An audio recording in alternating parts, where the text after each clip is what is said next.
الحمد للہ والصلاة والسلام علی رسول اللہ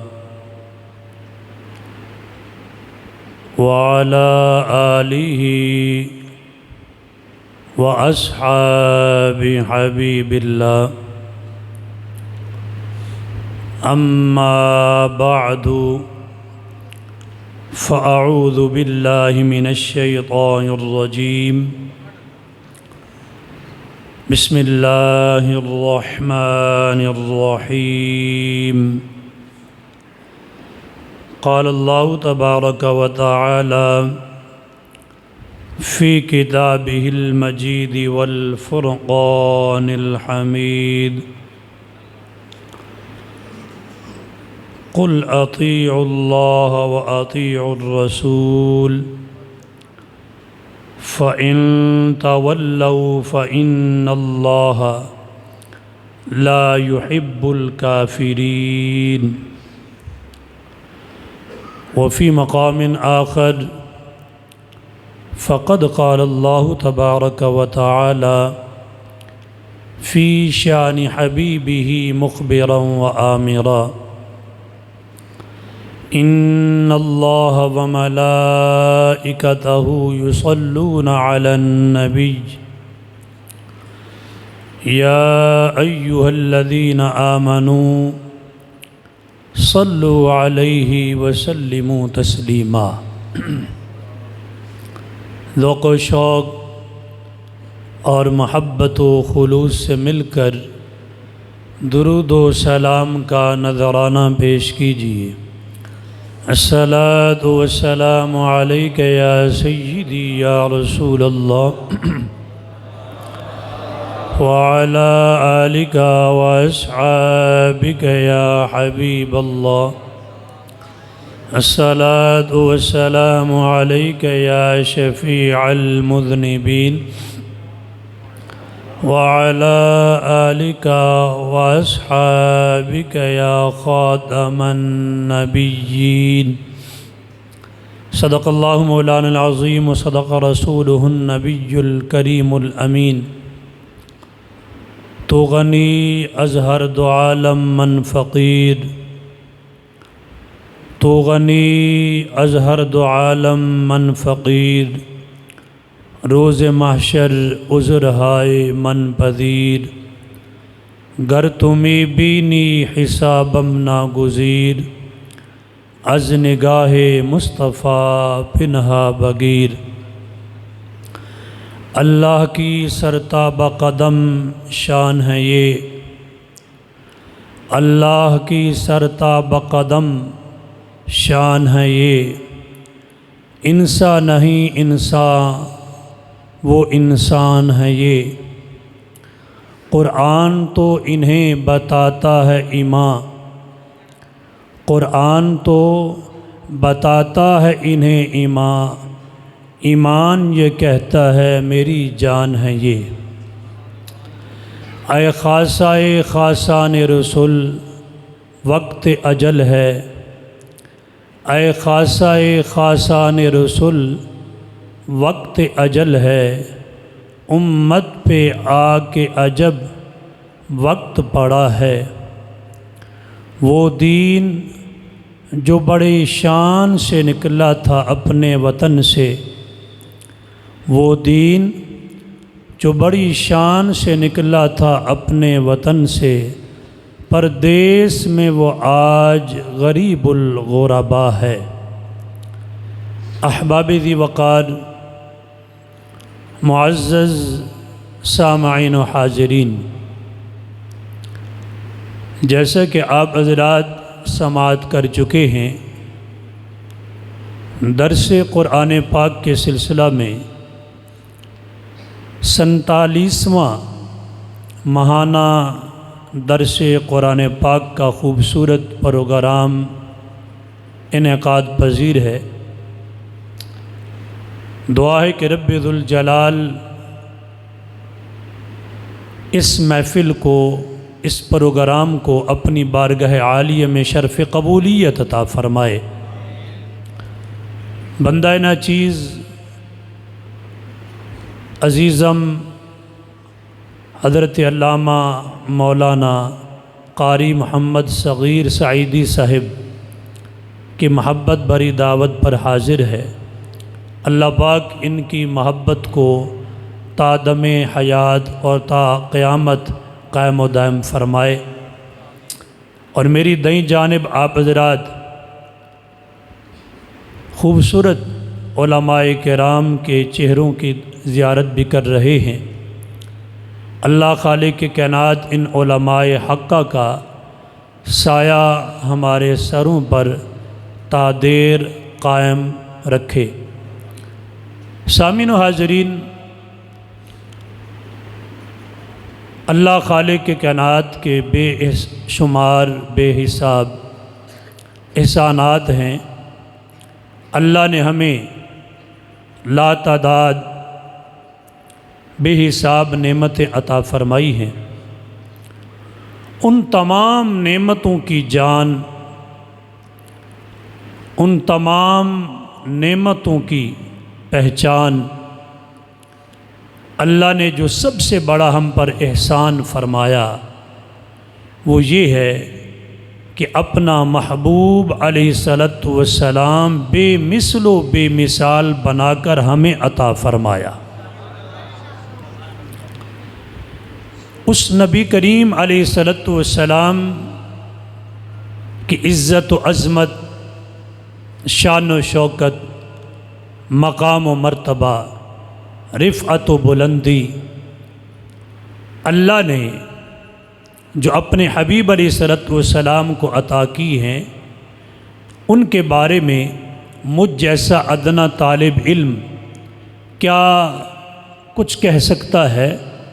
تاہم اپنی نجات کے لیے اور نبی علیہ الصلوۃ والسلام کی سیرت طیبہ کے پیغام کو عام کرنے کے لیے کچھ باتیں آپ حضرات کی خدمت میں عرض کرنا چاہوں گا۔ سامعین مکرم، اللہ نے اپنے حبیب علیہ الصلوۃ والسلام کو ساری کائنات کے لیے نبی اعظم، رسول دو جہاں صلی اللہ علیہ وآلہ وسلم بنا کر بھیجا ہے، جس کا ذکر قرآن کریم کے اندر موجود ہے۔ فرمایا قل یا ایھا الناس انی رسول اللہ الیکم جمیعا۔ مفہوماً اس آیت کا ترجمہ یہ ہے کہ اے نبی علیہ الصلوۃ والسلام، آپ فرما دیں کہ اے لوگو، میں تم سب کی طرف اللہ کا رسول بن کے آیا ہوں۔ اسی طرح سامعین مکرم، نبی کریم صلی اللہ علیہ وآلہ وسلم احسان عظیم ہے اللہ کا، تو صرف ایک علاقے کے لیے، ایک جہاں کے لیے نہیں، بلکہ پوری کائنات اور پورے جہانوں کے لیے رب ذوالجلال نے اپنے محبوب علیہ الصلوۃ والسلام کو احسان عظیم بنا کر ہمیں عطا فرمایا ہے، جس کا ذکر قرآن کریم میں ہے۔ فرمایا لقد من اللہ علی المؤمنین اذ بعث فیہم رسولا، یعنی حضور احسان ہے تو مومنوں پر بھی احسان ہے، ساری کائنات پر احسان عظیم ہے۔ اسی طرح اللہ نے آپ صلی اللہ علیہ وآلہ وسلم کو رحمت بنایا، تو رحمت بھی عالمگیر بنایا۔ فرمایا وما ارسلناک الا رحمتا للعالمین، محبوب ہم نے آپ صلی اللہ علیہ وآلہ وسلم کو سارے جہانوں کے لیے رحمت بنا کر بھیجا ہے۔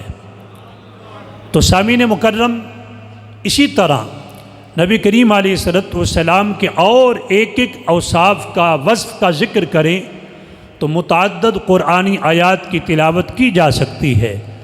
جس طرح حضرت علامہ صاحب آپ کو توجہ دلا رہے تھے کہ ایک انسان کے دوسرے انسان پر حقوق ہوتے ہیں، جس طرح اولاد کے والدین پر حقوق ہوتے ہیں، والدین کے اولاد پر، اسی طرح شوہر کے بیوی پر، بیوی کے شوہر پر، استاذ کے شاگرد پر، شاگرد کے استاذ پر، پیر کے مرید پر، مرید کے پیر پر، ایک ہمسائے کے دوسرے ہمسائے پر حقوق ہوتے ہیں، ایک مسلمان کے دوسرے مسلمان پر حقوق ہیں۔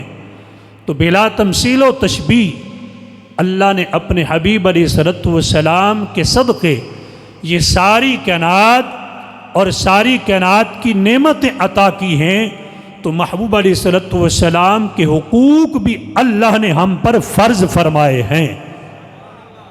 ان حقوق کا پہلے تو میں اجمالاً تذکرہ کرنا چاہوں گا، ان میں سے ایک یا دو پر کچھ تفصیلی بات ہو جائے گی، چونکہ نبی کریم صلی اللہ علیہ وآلہ وسلم کے حقوق بھی اتنے عظیم ہیں کہ اگر ایک ایک پر بات کی جائے تو علماء اس بات کی تائید کریں گے کہ ایک ایک نبی علیہ الصلوۃ والسلام کے حق پر بات کی جائے تو گھنٹوں گفتگو کی جا سکتی ہے، علماء بیان کر سکتے ہیں۔ تاہم سامعین مکرم، سب سے پہلے نمبر پر نبی کریم علیہ الصلوۃ والسلام کا حق یہ ہے کہ نبی کریم صلی اللہ علیہ وآلہ وسلم کی ذات پر ایمان لانا۔ حضور کی ذات پر کیا کرنا؟ ایمان لانا، جس کا ذکر قرآن کریم کے اندر ہے، احادیث طیبہ کے اندر بھی ہے۔ اگر آپ ارکان اسلام کا مطالعہ کریں تو پہلا رکن بھی یہی ہے کہ اللہ کی توحید پر ایمان لانا، اللہ کو وحدہ لا شریک ماننا، اور نبی کریم علیہ الصلوۃ والسلام کی نبوت و رسالت پر ایمان لانا، یہ پہلا رکن اسلام ہے۔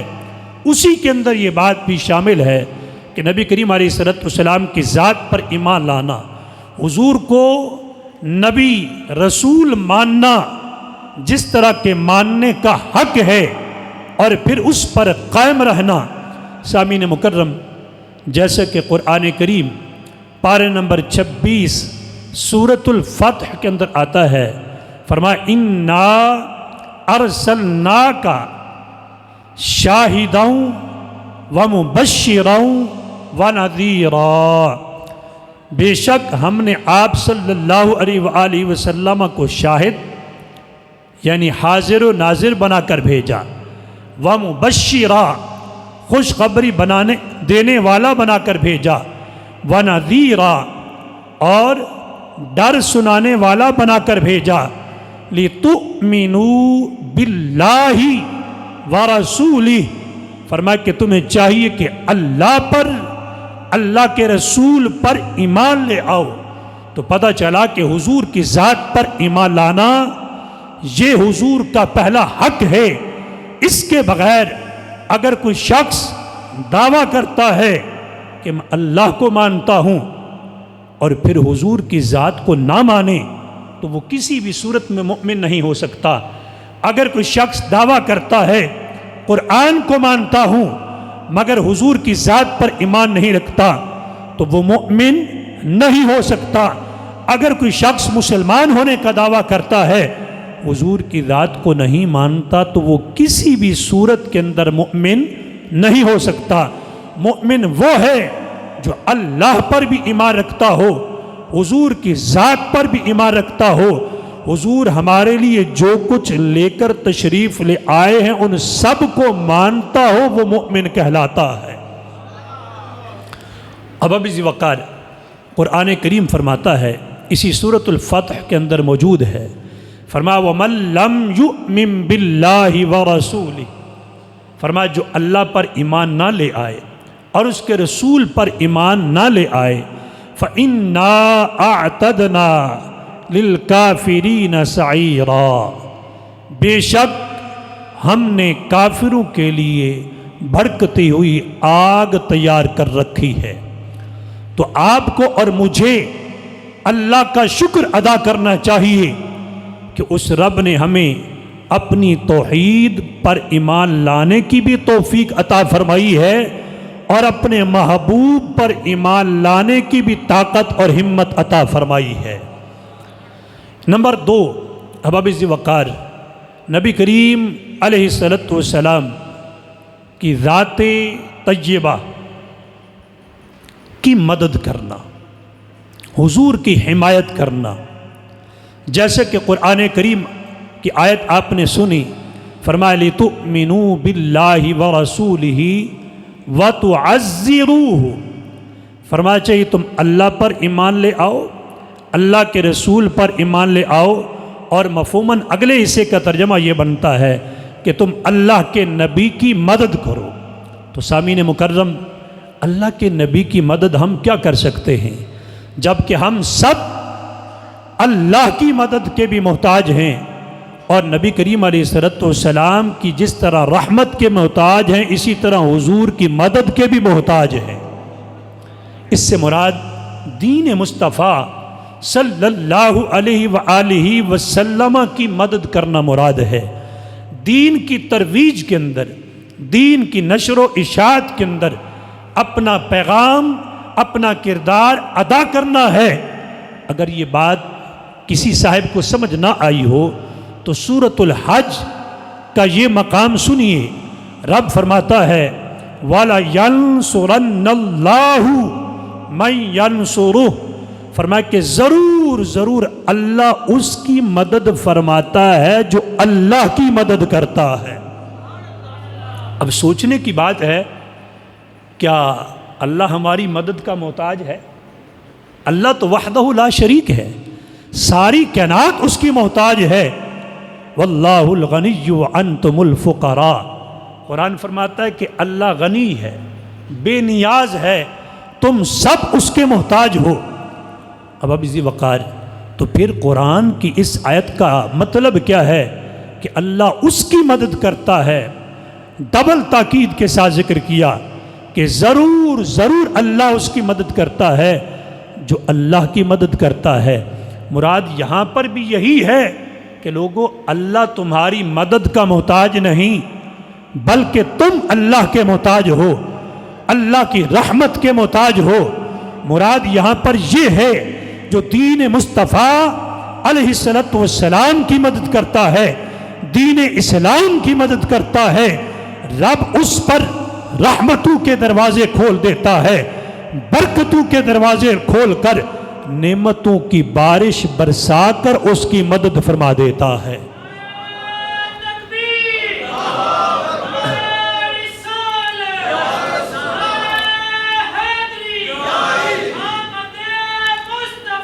مرحبا تاجدار ختم نبوت. اب اسی وقار اسی بات کو واضح کرنے کے لیے قرآن کریم کی ایک اور آیت پڑھنا چاہتا ہوں. علماء کرام کی موجودگی میں یہ بات عرض کرنا چاہوں گا. قرآن کی تفسیر سب سے بہترین تفسیر وہ ہے جو قرآن کے ذریعے تفسیر ہو. قرآن کی جو تفسیر کرتا ہے وہ سب سے بہترین تفسیر ہے. اس کے بعد پھر حدیث پاک کا درجہ آتا ہے.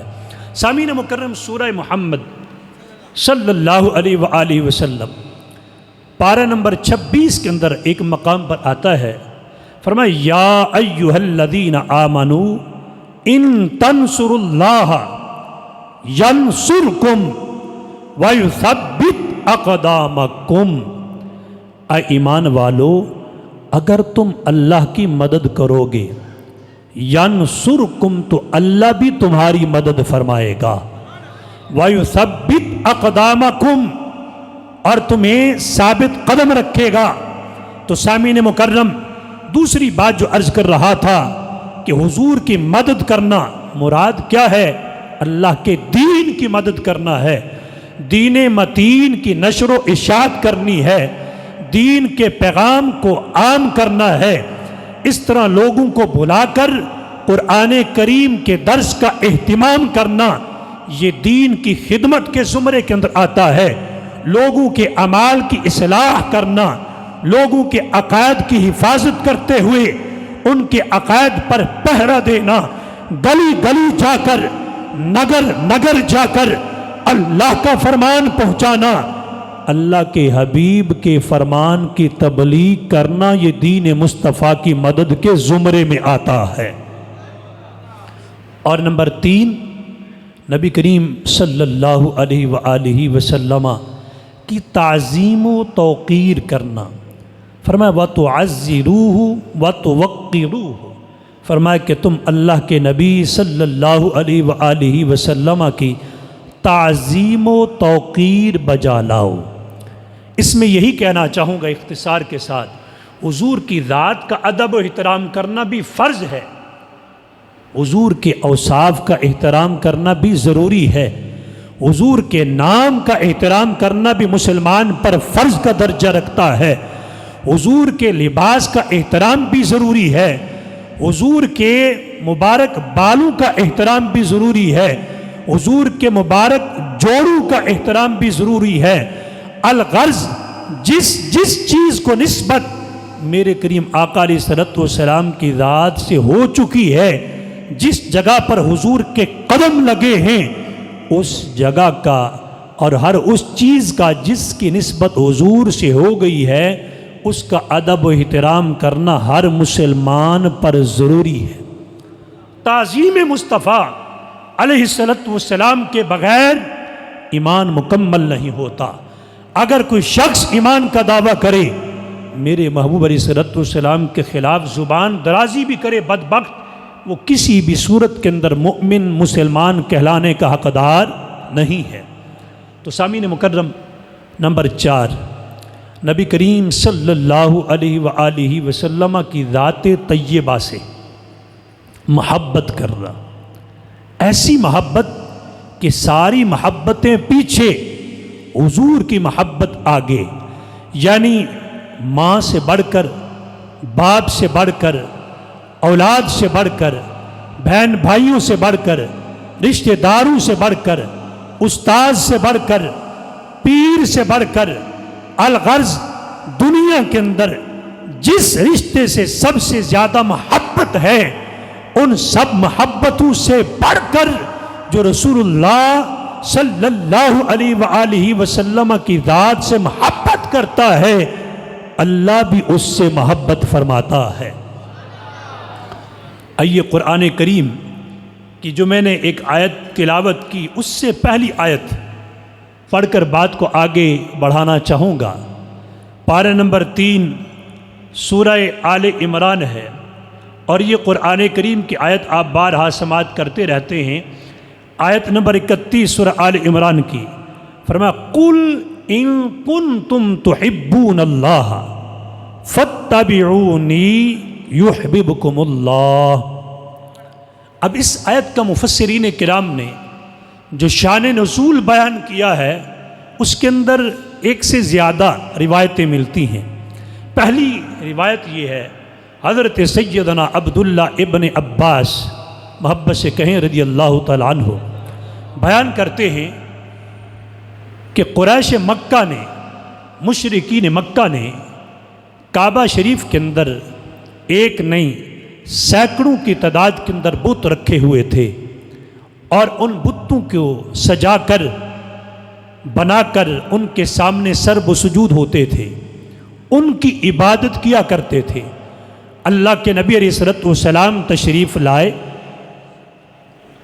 تو ان کے پاس تشریف لے گئے، دعوت حق دی، دعوت اللہ دی، اور انہیں فرمایا کہ اے قریش، تم اپنے باپ دادا کا دین چھوڑ کر، یعنی دین ابراہیمی کو چھوڑ کر، حضرت اسماعیل علیہ السلام کا دین چھوڑ کر تم ان بتوں کی عبادت کر رہے ہو، ان بتوں کے سامنے بیٹھے ہوئے ہو۔ انہوں نے کہا کہ ہم اللہ کا قرب حاصل کرنے کے لیے ان بتوں کے سامنے بیٹھتے بھی ہیں، ان کی عبادت بھی کرتے ہیں، ان کو سجدہ بھی کرتے ہیں۔ ان کا مطلب یہ تھا کہ ان کی عبادت کرنے کی وجہ سے ہمیں اللہ کا قرب نصیب ہوگا، اللہ کی خوشنودی نصیب ہوگی، اللہ کا فضل نصیب ہوگا۔ تو رب ذوالجلال نے قرآن کریم کی یہ آیت نازل فرمائی۔ اور دوسرا قول یہ ملتا ہے کہ جب نبی علیہ الصلوۃ والسلام کی اتباع کا حکم آ گیا تو یہودیوں نے یہ کہا کہ نحن ابناء اللہ و احباؤہ، کہ ہم تو اللہ کے بیٹے ہیں اور اس کے محبوب ہیں، ہمیں کسی کی اتباع کرنے کی حاجت اور ضرورت نہیں ہے۔ تو رب ذوالجلال نے فرمایا قل ان کنتم تحبون اللہ، اے محبوب صلی اللہ علیہ وآلہ وسلم، اگر تم اللہ کی ذات سے محبت کرنا چاہتے ہو فاتبعونی، تو محبوب آپ فرما دو کہ تم میری پیروی کرو، میری اتباع کرو۔ یعنی اگر تم اللہ کی محبت کے دعوے میں سچے ہو، اگر اللہ کا قرب حاصل کرنا چاہتے ہو، تو یہ بت تمہیں اللہ کے قریب نہیں کر سکتے۔ ان بتوں کے ذریعے تم اللہ کی رضا حاصل نہیں کر سکتے۔ رب کا قرآن فرماتا ہے کہ اگر تم اللہ کی محبت میں سچے ہونا چاہتے ہو فاتبعونی، محبوب نے فرمایا کہ پہلے تم میری پیروی کرو، میری غلامی کا طوق اپنے گلے میں ڈال لو، میری اطاعت کرو، میری اتباع کرو، میری تعلیمات پہ عمل کرو۔ فائدہ کیا ہوگا؟ نتیجہ یہ ہوگا یحببکم اللہ ویغفر لکم ذنوبکم، اللہ تمہیں محبوب بھی بنا لے گا، تمہارے گناہوں کو بخش بھی دے گا۔ یہ کتنا بڑا اعزاز ہے، اللہ کا فضل و کرم ہے کہ تم اللہ کی ذات سے محبت کرنا چاہتے ہو، اس دعوے میں سچے ہونا چاہتے ہو، تو حضور نے فرمایا فاتبعونی، میری پیروی کرو، میری سنتوں پہ عمل کرو، میری تعلیمات پر عمل کرو، میرے طریقے کو اپناؤ۔ پہلے تم اللہ کی ذات سے محبت کا دعویٰ کرتے تھے، جب میری اتباع کرو گے تو اللہ اپنی شیان شان تم سے محبت فرمائے گا۔ وَيَغْفِرْ لَكُمْ ذُنُوبَكُمْ، اور تمہارے گناہوں کی بخشش و مغفرت فرما دے گا۔ وَاللَّهُ غَفُورٌ رَحِيمٌ، اور اللہ بخشنے والا ہے، مہربان ہے۔ عزیزان من، اگر بات سمجھ آ رہی ہے تو اسی بات کو آگے بڑھانا چاہتا ہوں۔ پتہ چلا کہ نبی کریم صلی اللہ علیہ وآلہ وسلم کی اتباع کے بغیر رب کی محبت بھی رب کی بارگاہ میں قبول نہیں ہے۔ حضور کی اتباع کے بغیر، حضور کی محبت کے بغیر، حضور کی تعلیمات پر عمل کیے بغیر، گویا رب اپنی محبت بھی اپنی بارگاہ میں قبول نہیں کرتا۔ رب کی محبت بھی اسی کی قبول ہے جو اللہ کے محبوب سے محبت بھی کرتا ہو اور حضور کی اتباع بھی کرتا ہو۔ مشکات المصابیح کے اندر بھی یہ روایت موجود ہے، اور دوسری کتب احادیث کے اندر بھی یہ روایت موجود ہے۔ بعض لوگ عقائد کے اندر بھی دوسروں کو فالو کرنا شروع کر دیتے ہیں، جبکہ اللہ نے ہمیں ایسے چمکتے ہوئے عقائد عطا فرمائے ہیں جو قرآن کے بھی مطابق ہیں، حدیث کے بھی مطابق ہیں۔ ہمارا کوئی ایک عقیدہ، کوئی ایک نظریہ قرآن سے ہٹ کر نہیں ہے، اور فرمان مصطفیٰ علیہ السلام سے بھی ہٹ کر نہیں ہے۔ ہمارا ہر نظریہ، ہر عقیدہ قرآن کے بھی مطابق اور فرمان نبی علیہ السلام کے بھی مطابق ہے۔ حضرت جابر بن عبداللہ رضی اللہ تعالیٰ عنہ بیان کرتے ہیں، جناب سیدنا عمر بن خطاب رضی اللہ تعالیٰ عنہ نبی کریم صلی اللہ علیہ وآلہ وسلم کی بارگاہ میں حاضر ہوئے۔ چونکہ جناب عمر بن خطاب رضی اللہ تعالیٰ عنہ یہودیوں کی بات سنتے تھے یا کبھی تورات پڑھ لیتے، حضور کی بارگاہ میں حاضر ہو کر عرض کرتے ہیں، حضور مجھے ان یہودیوں کی باتیں بڑی بھلی لگتی ہیں، اچھی لگتی ہیں، کیا میں ان کو لکھ لیا کروں، نوٹ کر لیا کروں؟ روایت کا مفہوم یہ ہے، ابا ذی وقار نبی کریم علیہ السلام نے ارشاد فرمایا کہ کیا تم یہودیوں کی طرح یا عیسائیوں کی طرح حیران ہو، جب کہ میں تمہارے پاس صاف اور شفاف اللہ کا دین لے کر آیا ہوں، یعنی اللہ کریم کی طرف سے احکام لے کر آیا ہوں۔ اگر اس وقت اللہ کے نبی حضرت موسیٰ علیہ السلام بھی ہوتے تو ان کے لیے میری پیروی اتباع کیے بغیر کوئی اور چارہ ہی نہ ہوتا۔ یعنی اگر وہ حضرت موسیٰ علیہ السلام بھی ہوتے تو میری اتباع کرتے، اور تم بات کرتے ہو تورات پڑھنے کی یا یہودیوں کی باتوں کو سننے اور ان کو لکھنے کی، تو بابی جی وقار اس روایت کے تحت ضمناً یہ بات عرض کرنا چاہتا ہوں، اللہ نے جو ہمیں عقائد و نظریات عطا کیے ہیں ان پر استقامت کے ساتھ قائم رہنا، علماء سے اپنی اصلاح کا درس لیتے رہنا، علماء حق سے جڑے رہنا، اللہ اور اللہ کے رسول کی محبت کو اپنے لیے لازمی اور ایمان سمجھ کر زندگی گزارنے والا شخص کبھی گمراہ نہیں ہوتا، کبھی بد دین نہیں ہوتا، کبھی بد عقیدہ نہیں ہوتا۔ اب اسی وقار اسی طرح اگر بات کو آگے بڑھانا چاہوں کہ اتباع نبوی صلی اللہ علیہ وآلہ وسلم کس قدر ضروری ہے، صحابہ کرام رضوان اللہ تعالی علیہم اجمعین کہ اگر حیات کو پڑھیں سمجھیں تو یہ بات واضح ہوتی ہے کہ صحابہ حضور سے جو بھی تعلیم حاصل کرتے تھے اس پر عمل بھی کرتے تھے۔ حضرت سیدنا عثمان غنی رضی اللہ تعالیٰ عنہ کے حوالے سے یہ روایت بڑی مشہور ہے کہ آپ رضی اللہ تعالیٰ عنہ نے وضو کیا اور وضو کے دوران یا وضو کے بعد مسکرائے اور پھر فرمایا کہ کیا تم مجھ سے یہ وجہ نہیں پوچھو گے کہ میں کیوں مسکرایا ہوں؟ تو اب ذی وقار آپ نے فرمایا کہ اسی طرح جب لوگوں نے پوچھا کہ آپ کیوں مسکرائے ہیں تو آپ رضی اللہ تعالیٰ عنہ نے فرمایا کہ اسی مقام کے قریب نبی کریم صلی اللہ علیہ وآلہ وسلم نے وضو کیا تھا اور پھر مسکرائے تھے۔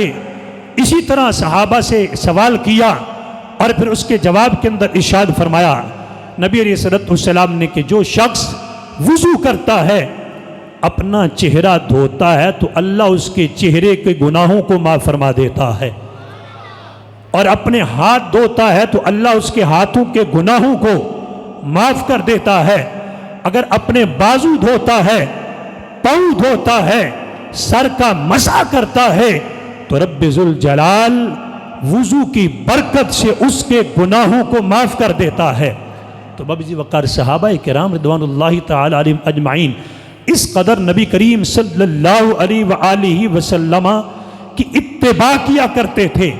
اسی طرح سامعین مکرم حضرت براء بن عازب رضی اللہ تعالیٰ عنہ کے حوالے سے آتا ہے آپ سے قربانی کے موضوع پر کسی نے مسئلہ پوچھا کہ حضور وہ کون سے جانور ہیں کہ جن کی قربانی جائز نہیں ہے؟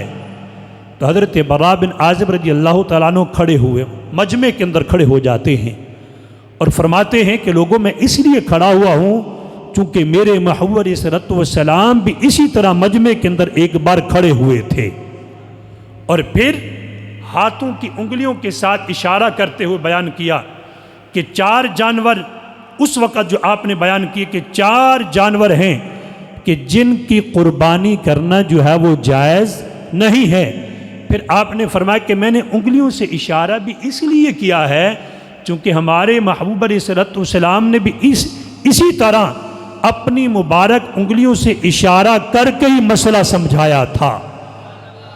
اور پھر فرمایا کہ یاد رکھنا، خیال کرنا کہ یہ میری انگلیاں بہت چھوٹی ہیں، میری انگلیاں بہت چھوٹی ہیں، اور مفہوماً یہ عرض کر رہا ہوں کہ حضور کی انگلیاں بہت بڑی عظمت والی ہیں۔ الغرض سامعین مکرم صحابہ کرام حضور کے ہر فرمان پر عمل کرتے تھے، ہر ادا پر عمل کرتے تھے۔ وہ کسی نے کہا نا کہ کسی کی محبت ادا کر رہا ہوں، کسی کی محبت ادا کر رہا ہوں، کسی کی ادا سے وفا کر رہا ہوں۔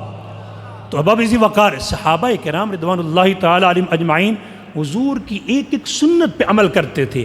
ہمارے آج ایک ٹرینڈ بن چکا ہے، بالخصوص نوجوان طبقہ سنتیں ادا نہیں کرتے، فرض پڑھے واجب پڑھے اور باقی، کیونکہ اس بدبخت نے یہ عام کر دیا ہے کہ سنتوں کا تو کہیں پر ذکر ہی نہیں ہے۔ تو بابی وقار ابھی آپ نے سنا ہو رب فرماتا ہے، قرآن فرماتا ہے فاتبعونی، کہ حضور محبوب فرما دیں کہ تم میری اتباع کرو، اللہ تم سے محبت کرے گا اور تمہارے گناہوں کو بخش دے گا۔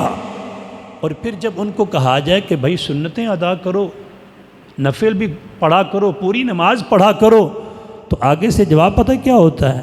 وہ کہتے ہیں جناب نماز تو بس یہی فرض اور واجب ہیں، تو ان کو بتایا جائے، سمجھایا جائے کہ سنتوں کی یہ فضیلت ہے، نفل پڑھیں، تو بعض بگڑ کر یہ جواب دیتے ہیں کہ جناب سنت ہی تو چھوڑی ہم نے، سنت ہی تو ہے، فرض تو نہیں ہے۔ تو اب ذی وقار اس قدر لوگوں کی ذہنی پستی ہو چکی ہے، تعلیمی اعتبار سے، نظریاتی اعتبار سے، جو شخص سنت کو حقیر سمجھتا ہے وہ ہلاکت میں پڑ جاتا ہے، وہ کم از کم گمراہ ہے، اگر گمراہ نہیں تو جاہل ضرور ہے۔ اب ذی وقار جو فرض بھی ادا کرے، واجب بھی ادا کرے، سنتیں بھی ادا کرے، نفل بھی ادا کرے، رب اسے اپنا قرب بھی عطا کرتا ہے اور اپنی محبت کا حقدار بھی بنا دیتا ہے۔ اللہ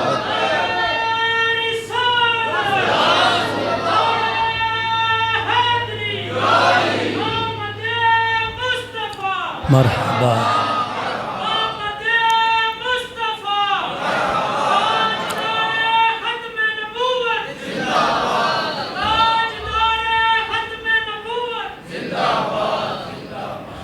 تو سمجھ لیجئے جو بندہ سنت کی مخالفت کرتا ہے وہ ایک دن آئے گا، اللہ نہ کرے کہ وہ فرض کا بھی انکار کر بیٹھے گا، تو پھر کیا ہوگا؟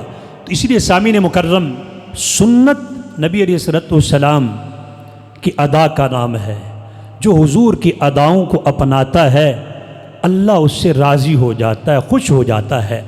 اب ذی وقار اگلی بات عرض کرنے سے پہلے صرف یہ بات عرض کرنا چاہوں گا، حضرت حذیفہ بن یمان رضی اللہ تعالیٰ عنہ جب ایک بار کھانا کھا رہے تھے اور وہاں پر غیر مسلم کچھ لوگ بھی موجود تھے، تو جب کھانے کے دوران ایک لقمہ آپ کے ہاتھ سے گرا تو آپ رضی اللہ تعالیٰ عنہ نے وہ لقمہ اٹھایا، اس کو صاف کیا اور تناول کر لیا۔ چونکہ مسئلہ یہی ہے، حضور کی سنت بھی یہی ہے، طریقہ بھی یہی ہے کہ جو لقمہ گر جائے اس کو اٹھاؤ، صاف کرو، بسم اللہ پڑھ کے کھا لو، اس کو ضائع ہونے کے لیے مت چھوڑو۔ اب آپ کا خادم آپ کی طرف دیکھ رہا ہے غور سے، تو جب آپ نے اس خادم کی طرف دیکھا تو پوچھا کیا معاملہ ہے؟ کہ حضور آپ یہ کیا کر رہے ہیں؟ یہ لوگ دیکھیں گے تو کیا کہیں گے کہ ایک گرا ہوا لقمہ اٹھا کر بھی کھا رہے ہیں؟ تو آپ نے فرمایا، کیا خوبصورت جواب دیا، فرمایا کہ یہ میرے نبی علیہ الصلوۃ والسلام کی سنت ہے، میں اپنے محبوب علیہ الصلوۃ والسلام کی ادا پر عمل کر رہا ہوں، کیا میں ان احمقوں کی وجہ سے اپنے محبوب کی سنت ہی چھوڑ دوں؟ اب ذی وقار صحابہ کرام کا تو یہ جذبہ تھا، یہ عمل تھا، اور ایک طرف آج ہمارے نوجوان جن کی تعلیمی اثرات فیض یہ ہوتا ہے کہ کبھی کوئی بد عقیدہ بن جاتا ہے، کبھی کوئی بد اخلاق بن جاتا ہے، کبھی کوئی بد عمل بن جاتا ہے، اور سنت تک چھوڑنے پر تیار ہو کر سنتیں چھوڑ کر کہتے ہیں ہم نے سنت ہی چھوڑی ہے، کوئی فرض تو نہیں چھوڑا۔ تو اب ذی وقار اسی لیے تعلیم، ہر تعلیم جو ہے وہ فائدہ مند نہیں ہوتی، بلکہ علم نافع کی دعا کرنی چاہیے جو دنیا و آخرت میں نفع مند ہمارے لیے ثابت ہو۔ تو سامعین مکرم، اپنی بات کو آگے بڑھاتا ہوں، اسی آیت سے اگلی آیت نمبر 5 نبی کریم صلی اللہ علیہ وآلہ وسلم کے حقوق میں سے 5واں حق جو عرض کرنے لگا ہوں، رب فرماتا قل اطیعوا اللہ والرسول، اے محبوب صلی اللہ علیہ وآلہ وسلم تم اللہ کی اطاعت کرو اور اللہ کے رسول کی اطاعت کرو۔ کس کی اطاعت کرو؟ اللہ کی اور اللہ کے رسول صلی اللہ علیہ وآلہ وسلم کی فرمان برداری کرو۔ اصل میں اس آیت کے بھی شان نزول پس منظر ہے۔ جب پہلی آیت نازل ہوئی نا تو رئیس المنافقین ابی بن کعب نے کہا کہ دیکھو جی اب مسلمانوں کے نبی نے یہ کہہ دیا کہ ہم ان کی اسی طرح اطاعت کریں جس طرح ہم اللہ کی اطاعت کرتے ہیں، اور ہم ان سے اسی طرح محبت کریں جس طرح عیسائی حضرت عیسیٰ علیہ السلام سے محبت کرتے ہیں۔ ہمیں کسی کی اطاعت یا اتباع یا محبت کی ضرورت نہیں۔ اس کے کہنے کا مقصد یہ تھا، تو رب نے فرمایا قل اطیعوا اللہ والرسول، اے محبوب صلی اللہ علیہ وآلہ وسلم فرما دیں کہ تم اللہ کی اطاعت کرو، اللہ کے رسول کی اطاعت کرو۔ اللہ کے رسول کی اطاعت کے بغیر تم مؤمن نہیں ہو سکتے۔ فَإِن تَوَلَّوْا فَإِنَّ اللَّهَ لَا يُحِبُّ الْكَافِرِينَ، فرمایا کہ اگر تم منہ موڑو گے، یعنی کس سے؟ اگر پچھلی بات کو دیکھیں تو مطلب یہی واضح ہوتا ہے کہ اللہ اور اس کے رسول سے منہ موڑو گے تو فَإِنَّ اللَّهَ لَا يُحِبُّ الْكَافِرِينَ، اللہ کافروں کو پسند نہیں کرتا۔ کافروں کا یہ طریقہ اللہ کو پسند نہیں ہے۔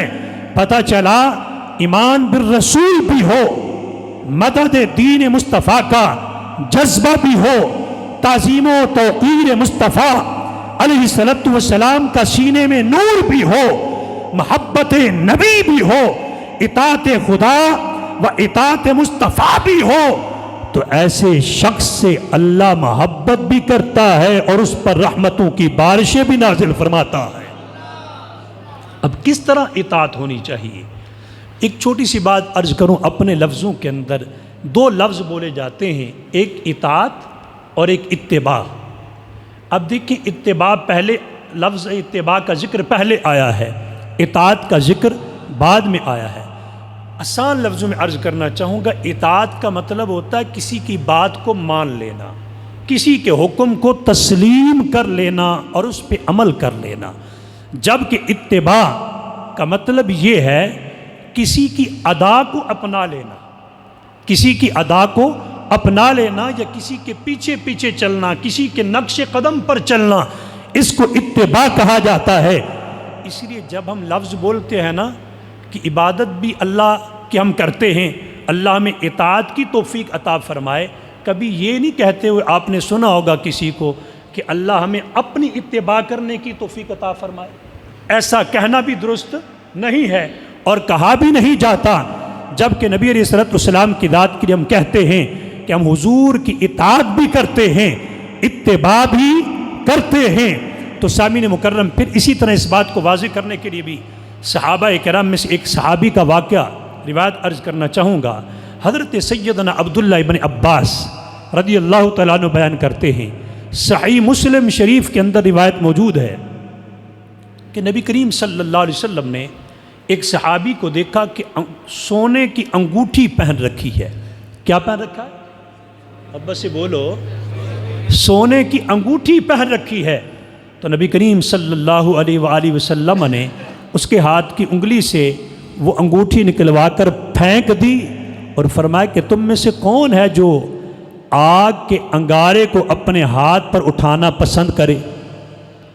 مطلب یہ تھا، مفہوم یہ بنتا ہے کیونکہ مرد پر سونے کا استعمال حرام ہے، تو اس لیے حضور نے فرمایا کہ یہ جو سونے کی انگوٹھی پہننا ہے یہ ایسے ہے جیسے آگ کے انگارے کو ہاتھ پر اٹھانا ہو۔ اور جب نبی علیہ الصلوۃ والسلام صحابہ کرام کے اس محفل سے تشریف لے گئے تو باقی صحابہ کرام نے اس صحابی کو کہا کہ تم یہ انگوٹھی اٹھاؤ، اٹھا کر اس سے فائدہ حاصل کرو۔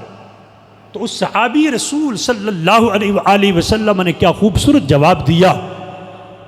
اس صحابی نے کہا کہ جس چیز کو اللہ کے نبی علیہ الصلوۃ والسلام نے پھینک دیا ہو میں اسے کبھی بھی نہیں اٹھا سکتا، یعنی جس کو حضور نے پھینک دیا ہے نہ میں اس کو اٹھاؤں گا نہ میں اس سے فائدہ حاصل کروں گا، کیونکہ نبی کریم صلی اللہ علیہ وآلہ وسلم کے صحابہ حضور کی ایک ایک تعلیم پر عمل کرتے تھے۔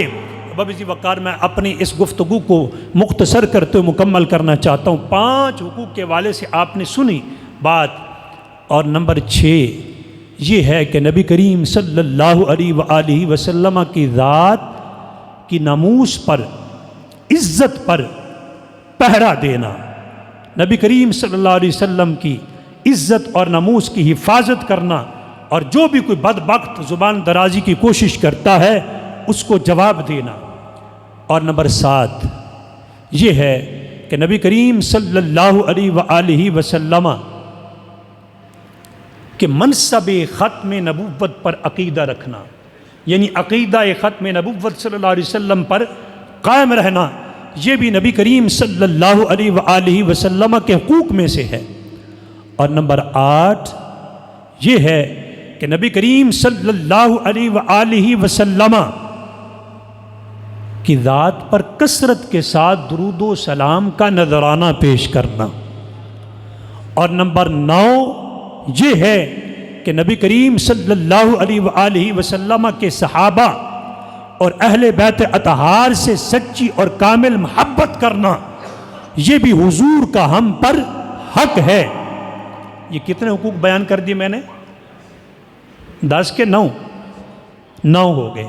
نمبر 10 یہ ہے کہ نبی کریم صلی اللہ علیہ وآلہ وسلم جو کچھ ہمارے لیے دنیا کے اندر قرآن کی صورت میں، اسلام کی صورت میں، شریعت کی صورت میں لائے ہیں، اس پر عمل پیرا ہونا، اس پر عمل پیرا ہونا۔ اور نمبر 11 یہ بات عرض کرنا چاہوں گا کہ نبی کریم صلی اللہ علیہ وآلہ وسلم کی تعلیمات پر عمل پیرا ہونا، نبی کریم صلی اللہ علیہ وسلم کی تعلیمات پر عمل پیرا ہونا، اس کے اندر باقی حقوق بھی آ جاتے ہیں۔ تو سامعین مکرم، لہٰذا ہمیں چاہیے کہ ہم اپنی خوشی سے پہلے حضور کی خوشی کو دیکھیں کہ ہماری اس خوشی میں حضور بھی خوش ہیں کہ نہیں۔ ذرا حضور کے حقوق کی روشنی کے اندر دیکھیں کہ ہم شادی بیاہ کس طرح کرتے ہیں، ہماری خوشی کے موقع پر کیا صورتحال ہوتی ہے، شرم و حیا کہاں ہوتا ہے، اور وہاں پہ ایک دوسرے کا احترام اور اپنی نگاہوں کی حفاظت۔ اسی طرح غمی کے موقع پر بھی ہم یہ دیکھیں کہ حضور کا حکم کیا ہے، اپنی مرضی نہیں بلکہ حضور کا حکم دیکھیں۔ الغرض ہم حضور کی اطاعت کریں، حضور کی رضا کو حاصل کریں، حضور کے فیصلے پر راضی رہیں، حضور کے احکامات پر عمل پیرا ہوں۔ نمبر 12 جو بات عرض کرنی تھی وہ حضور کے اسوہ حسنہ پر عمل پیرا ہونا ہے۔ تو اپنی بات کو ختم کرتے ہوئے انہی لفظوں پر عرض کرنا چاہوں گا کہ جو نبی کریم صلی اللہ علیہ وآلہ وسلم کے حقوق ہیں ہمارے اوپر، ان کو ادا کرنا ہر امتی پر لازم ہے تاکہ قیامت کے دن ہمیں حضور کی شفاعت نصیب ہو جائے۔ جو شخص حضور کے حقوق ادا کرتا ہے اللہ اس سے راضی ہو جاتا ہے، وہ شخص اس کے اعمال کبھی ضائع نہیں ہوتے، وہ شخص دنیا میں بھی کامیاب ہوتا ہے، آخرت میں بھی کامیاب ہوتا ہے۔ جو شخص حضور کے حقوق ادا کرتا ہے تو سامعین مکرم اسے اللہ جنت اور جنت کی نعمتیں عطا کرتا ہے۔ جو شخص حضور سے وفاداری کا حق ادا کرتا ہے اللہ اس کی زندگی میں آسانیاں پیدا کر دیتا ہے، قبر بقعہ نور بنا دیتا ہے، اور جب قیامت کا دن قائم ہوگا اللہ اسے عرش معلیٰ کا سایہ عطا فرمائے گا۔ تو اسی لیے سامعین مکرم ہمیں چاہیے، یہ میں نے اختصار کے ساتھ عرض کیا تاکہ جو بنیادی حضور کے حقوق ہیں جن کو ہم سمجھ سکتے ہیں ان کو ہم ادا کریں، ان پر بھی عمل کریں۔ یہ صرف ہم خود نہیں، یہ پیغام اپنے گھروں تک بھی پہنچائیں، اپنے گھر کے افراد تک بھی پہنچائیں، اہل محلہ تک بھی پہنچائیں۔ دعا ہے کہ رب ذوالجلال آج کی اس خوبصورت محفل کو اپنی بارگاہ میں شرف قبولیت عطا فرمائے۔